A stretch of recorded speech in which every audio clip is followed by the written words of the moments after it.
So, as usual, I'm the first to arrive. I'm always early.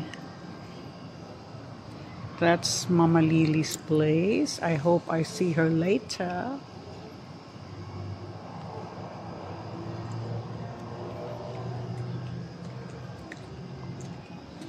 Very nice. This is so nice.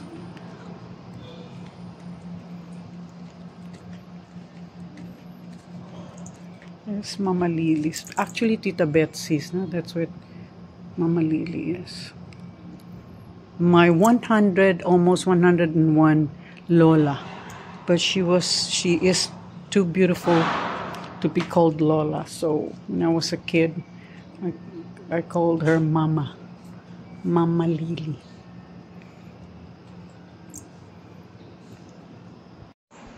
So, I'm at Tita Bong's place for lunch, for meeting my other aunties for lunch. As usual, I'm the first. This is our regular monthly lunch.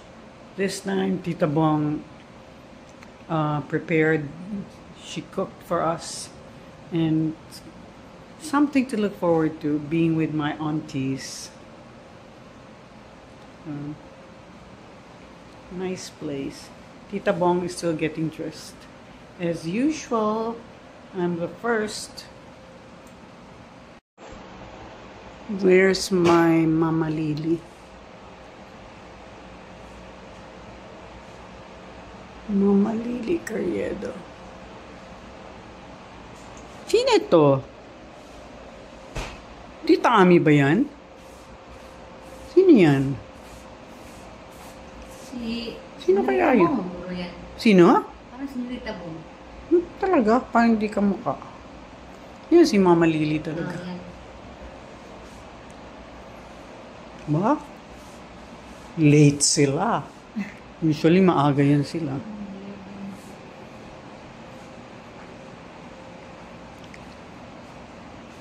My cousins.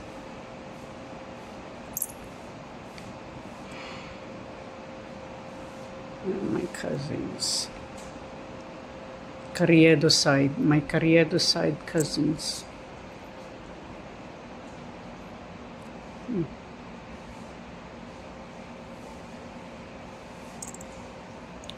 I think these are paintings of Tita Ami. Huh? We're quite a talented family, if I may say so myself.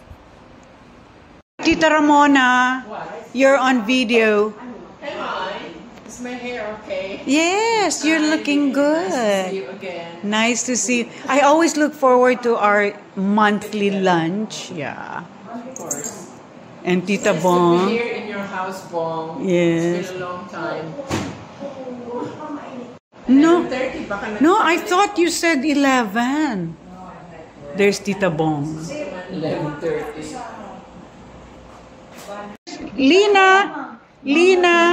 Lina, say hello. Say hello. Hi, nice to see you again. Our usual lunch.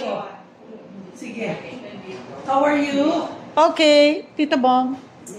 Nice body. Yeah.